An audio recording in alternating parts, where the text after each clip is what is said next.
I'm back. Today's show, I'm going to be focusing on two series or mini-series. One was called Small Acts, and the second one is Worn Stories. Let's get into it.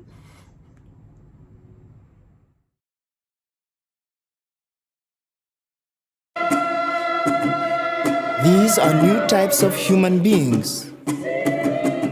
They are not demoralized or defeated persons. They are leaders, but are rooted deep among those they lead. We mustn't be victims, but protagonists of our stories. Don't you think it's time things...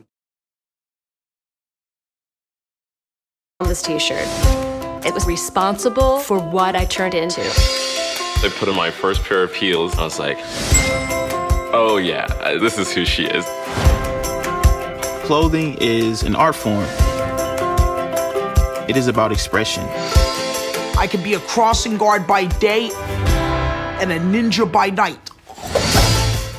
Small Acts is a 5-part miniseries that is focused on the West Indian Caribbean community in London.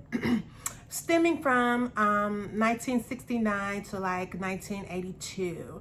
And each movie has its own depiction of the West Indian experience in London, and it was very entertaining.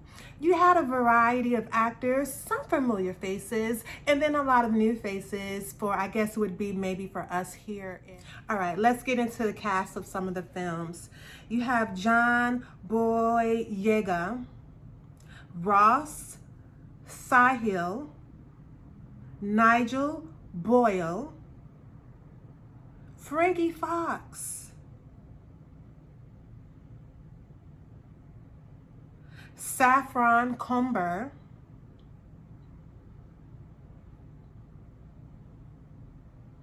Naomi Ackie, Neal Barry.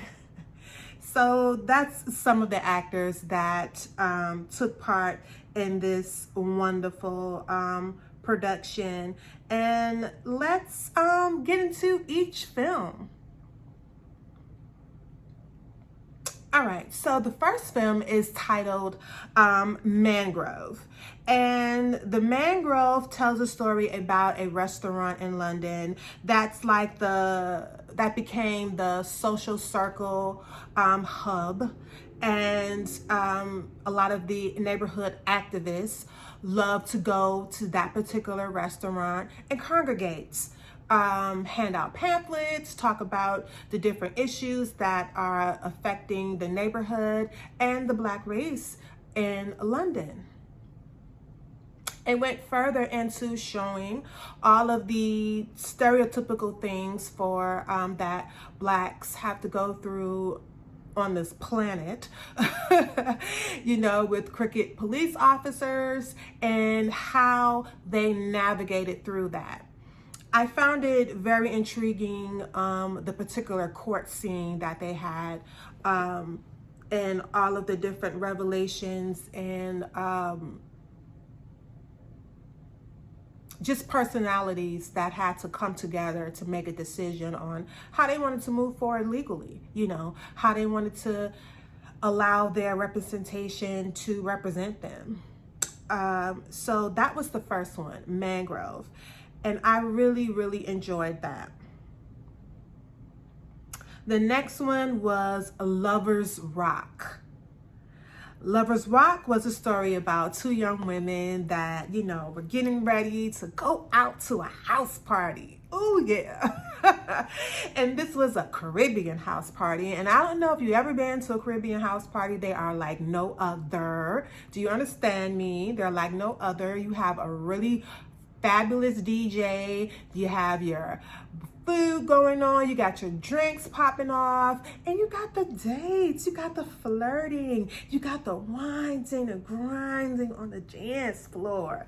It was all of that and some. So, you know, majority of the film just really focused on just the energy of music and dancing. And what I enjoyed was just to see how men were going up to the women and asking them to dance. You know, you rarely see that these days. But it was really refreshing to see it, you know, on the film. There was a particular incident with a gentleman that I would say that played the antagonist in this particular one. And it was interesting in how the young ladies handled this particular confrontation. You know, so that one I have to say I really enjoyed. All right, so our next film is Red, White, Blue. This film was about a police forensic scientist that witnessed his father being mistreated by some police officers.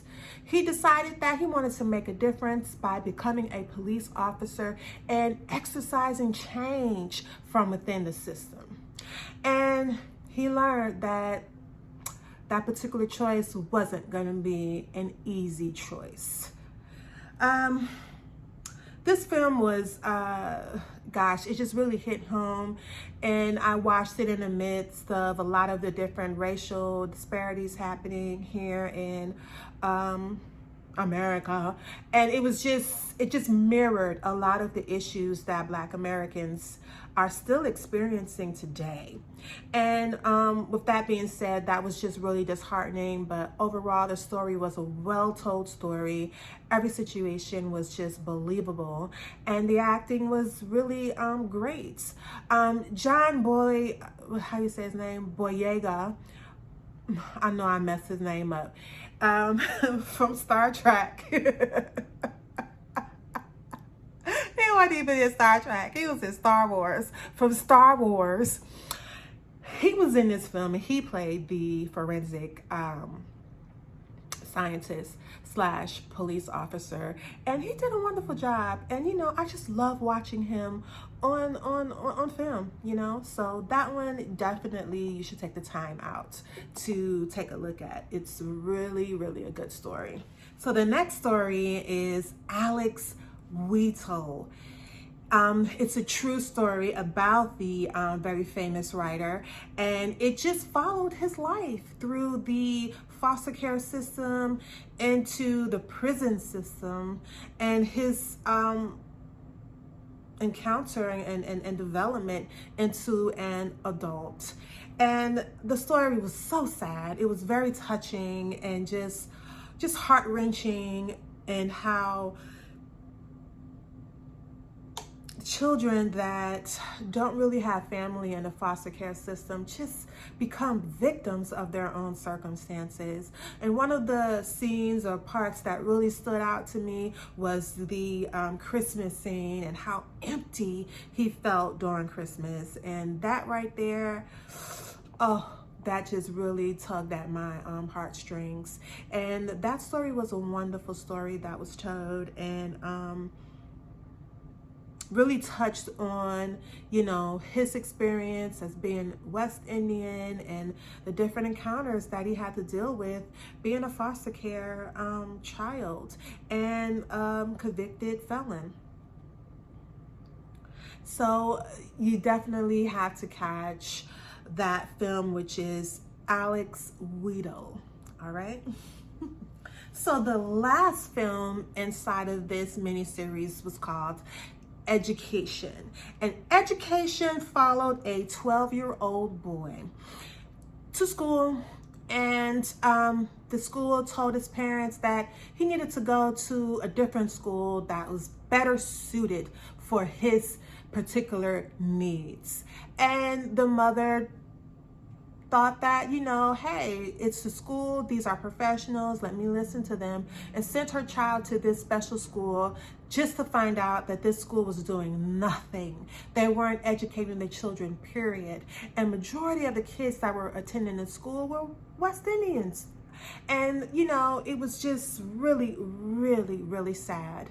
And later on, the mother found out through some activists and change agents that the school was full of crap and decided to help her child the best way that, possible. So this film, again, mirrors a lot of the experience for Blacks here in America with our educational system and how biased it is, and how when you go to white schools, you see new books, you go to Black schools, you see terrible books. And me being a military kid, and we traveled around a lot, I went to a variety of schools and different areas. Some were in suburbs, some were in inner cities, and there was a definite difference between the education, between the level of treatment, and just the overall concern for the kids when you go to a suburbia school versus an inner city school. And it's really sad, but this particular film touched on that, and the mother, she made a difference. So that was it for this particular series. So Small Acts just was very entertaining, and if you're looking for something to binge watch, you should definitely take the time out and watch these 5 films and learn more about the West Indian culture and the West Indian experience. I'm going to rate Small Acts with an overall 4 peaches. I enjoyed it. Each one does deserve its own rating, but just as a series in its totality, I'm going to mark it as rated as 4 peaches. What was so interesting in this particular series was just, realizing that, hey, we're Black, we're of different culture, but we're experiencing the same things, just in different places. Yep. So let's go on to the next series. All right, so our next series is called Worn Stories. And Worn Stories consists of 8 episodes, and each episode talked about clothes and how those particular clothing items affect certain individuals. And in each episode, you had about 3 or 4 different stories going on, and just people just talking about their experience with clothing, stemming from how a particular clothing item gave them a sense of courage, to how a particular clothing item was very sentimental because it was passed down from a loved one that is no longer here, and from how particular pieces of clothing items just helps you get ready for work and puts you into the role. My favorite episode, and I don't remember which one it was, I did not take fabulous notes on this particular one, but this episode had a woman by the name of Patricia Jeter. And Patricia Jeter wanted to be a crossing guard. However, she just wasn't able to make it through the application process because she had a mild disability. And she went through years and years of just trying to become a crossing guard. This was her goal. And she was being turned down, but being forever relentless and just being resilient, she was able to get through to the right person to put her in the right place. And she became a crossing guard, and when she put that uniform on, she was just proud, and she was like the best crossing guard ever. The children loved her and adored her, and she was just a really proud woman that you would want to stand out there and make sure your children are able to get across the street safely. So her uniform represented to her a sense of accomplishment, a sense of normalcy, where as her disability no longer mattered, and that just really resonated with me in such a profound way. And yeah, that was like my favorite episode out of all of them. I'm gonna rate Born Stories with 3 peaches. I'm gonna rate it with 3 peaches. So let's go on to the next thing. Right, so you know I love my segments of Fucked up in the game. Fucked up in the game. It's my segment, Fucked Up in the Game. And what was fucked up in the game about these 2 miniseries? Oh, we could just go ahead. Let's start with small acts, fucked up in the game moments. It's just racism. Stinky racism. You know, it's something that I would never be able to comprehend because of the extremes levels that racists are willing to go through in order to hinder people from just wanting to be their best. You know, like our former First Lady said, be best. You know, be best. You know, they just didn't want us to be best. You know, it's terrible. You know, you should want people to be able to work a job that they love in order for them to provide for their families, in order for their families to be happy and become law-abiding citizens. But no, racists, they don't want us to work, honey. They want us to be slaves again. And then get upset when people are scratching to try to survive. And there's just so much that happens with racism and how it affects the Black community and the socioeconomic impact that it makes on us. But hey, that is the forever fight of being a Black person, and for that it is fucked up in the game. Let's hit it. That's right, it's fucked up. Let's go on to Born Stories. I mean, I'm just gonna hit it to several things. You know, I'm a firm believer in putting my best self forward. There were times in my childhood and early adulthood where finances just wasn't there for me to look my best. And for that, I was judged. And you know, that right there stinks because you just never know what people are going through, and everyone's knowledge and experience in life is different. Not everyone has a key individual in their life that can tell them, you know, to be proud, look your best, never let people, you know, be able to look at you and tell what you're going through, you know. And it's just sad that the society that we live in judge so heavily on appearances, right? The fucked up in the game a moment to me was just the overall discrimination of Patricia Jeter, you know, and how someone with a disability has a difficulty getting a job, you know, and that shouldn't be the case.